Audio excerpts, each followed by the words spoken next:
Okay, welcome guys. So we are on our next experiment. This is going to be one that demonstrates Kepler's first law. You've learned, or you will learn in some lectures, that Kepler had three laws of planetary motion. One of them deals with the ellipse, or the size of the orbit on the space, dealing with different foci. It's kind of hard to understand, which is why we're going to be doing this visual, and if you join us in class, we're going to actually be doing this hands-on. If this is something you want to repeat in your own house, the supplies that you are going to need is string, one push pin, some tape. You can do it with two push pin and replace this piece right here of tape with push pin, but you only need one for sure. You need a ruler or something to measure with, some cardboard so that it sticks in, and a Sharpie.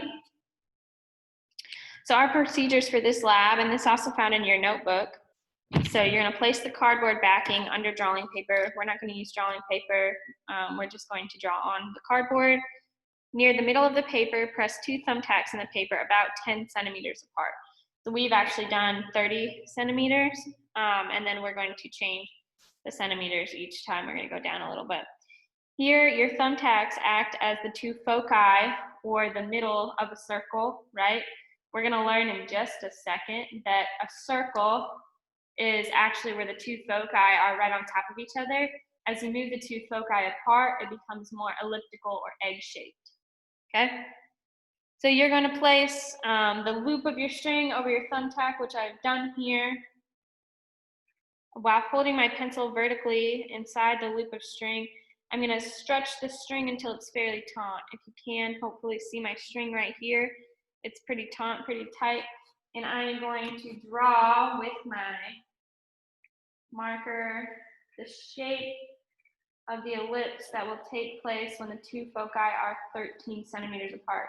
You might have to stop at some point because your string messes up, but just try to get a nice elliptical shape. So if you can see, when my two foci are 10 centimeters apart, I get a pretty good egg-shaped ellipse. Now let's read the instructions a little bit more. I'm going to repeat this step. I would change colors if I had different ones. I actually do. So let's go get some colors. So that's 30 centimeters apart. We're going to repeat the experiment using different colors. Use green this time, and we're going to move. The only thing we're changing here is the foci distance apart. So right now they're 30 centimeters.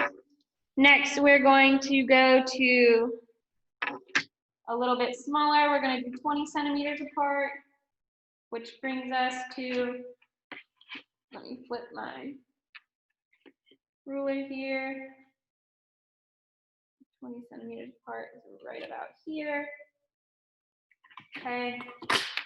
You can see I've moved my push pin. It was right here.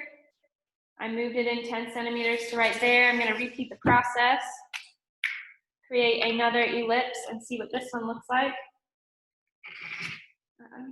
My push pin came out. You might have to hold your push pin. And sometimes your string is going to come out. You're just going to start where you left off.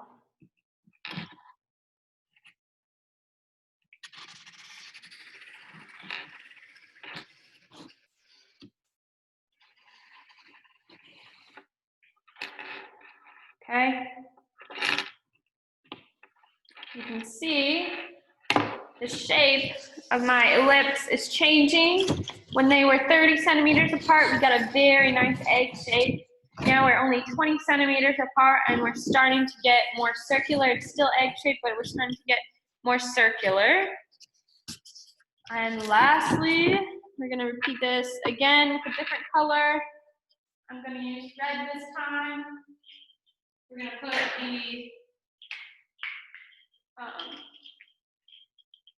put the push pin and the tape only 10 centimeters apart this time.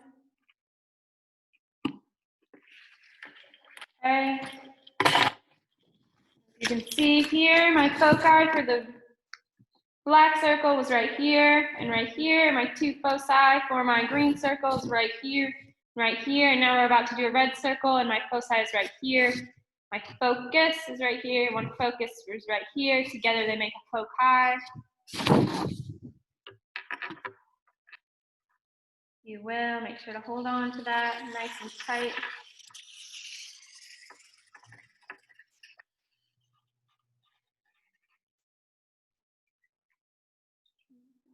Caught up here in the twist. Look it.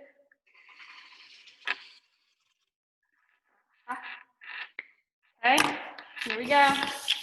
We are getting ever rounder the closer our two foci get together. Again, black foci was right here, focus was right here and here, green focus was right here and here, and my red focus is right here and here. Now for our very last one, we are actually going to take the two foci and place them right on top of each other. And let's see what kind of results we get. This one I should do in blue. Okay, same idea, remember? We've even extended off the cardboard a little bit. You're going to make a good, nice, round circle.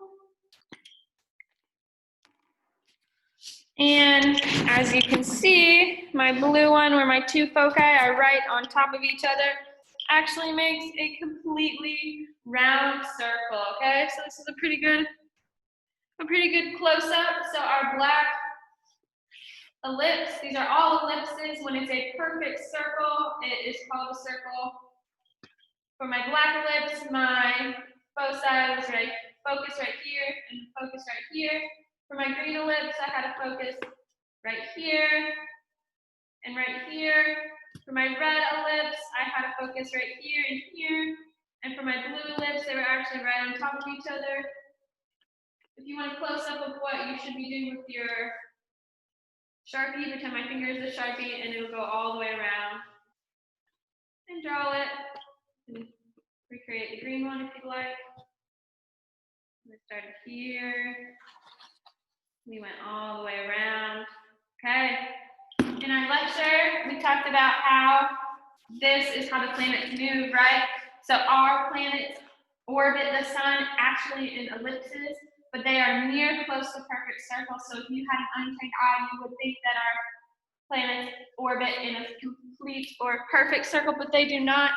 I hope this helped to reiterate the idea of Kepler's laws, the first one specifically. And then you have some analysis questions. At the bottom, I want you to answer, compare and contrast the 4 ellipse circles that you've drawn. What do they look like? Compare them, describe how moving the foci closer together changes shape. So what's happening is we're moving the foci from here, here, here, and here. What's happening to our circles? What happens to the shape of the ellipse when the two foci are moved further apart? So what's happening as we move our foci further apart? How could this relate to our system? So think about this, for example, if this was the sun right here, and this was maybe, let's say this is Earth, our circle, our orbit was pretty circular, not quite, but what if we were further out, like right here, like Jupiter? What would our ellipse look like then? Okay, so relate that to the planet movements and explain why a perfect circle is a type of ellipse.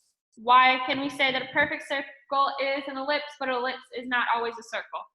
Okay, go ahead and answer those questions. Take your picture of them. Answer in complete sentences, please, because you are scientists and you can do this. And then turn them into Canvas. Have a great day, guys.